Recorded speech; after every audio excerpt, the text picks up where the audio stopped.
शरद पवारपासून ते सुनेत्रा वहिनीपासून ते सगळे ह्यांच्या घरात 5-5 खासदार, 4 मंत्री, अनेक आमदार, 100 त्यांचे साखर कारखाने असलेले, अनेक बँका असलेल्या, पतसंस्था असलेले, हजारो एकर जमीन ह्या राज्यात त्यांनी लुबाडलेली आहे. एवढं सगळं असूनसुद्धा त्यांना आम्हीच का दिसतो?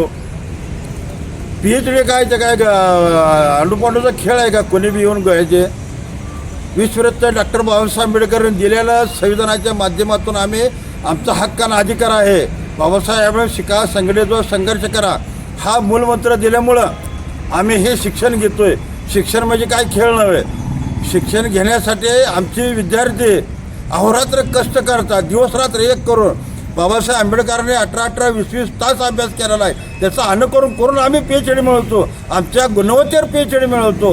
कुणाच्या भीक मागत नाही, कुणाचे लाचारी पत्करत नाही. आणि लाचारी पत्करावे अशी जर अजितदादा पवारला वाटत असेल तर येणाऱ्या काळामध्ये त्यांना त्यांची किंमत आम्ही 100% देऊ. अजित पवार वाटलं होतं या राज्यामध्ये अजित पवार गट वेगळा, शरद पवार गट वेगळा, परंतु ही दोन्ही नाण्याची एकच बाजू आहेत.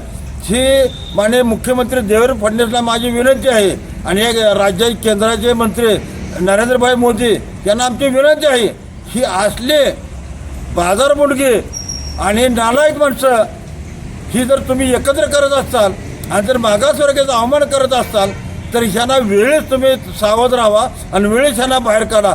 आणण्याचाही संविधानावर घाला घालण्याचा प्रयत्न करतात, घाला घालतील. आणि हा सनातन वृत्तीचा अजित पवार यांचा रिपण पक्षाच्या वतीनं आम्ही जाहीर निषेध करतो. जर का अजित पवारनं ह्या ठिकाणी जर माफी मागितली नाही तर राज्यात त्यांना कुठेही फिरू द्यायला नाही अशी मी या ठिकाणी रिपण पक्षाच्या वतीनं मी आपल्याला आपल्यामार्फत त्यांना इशारा देत आहे.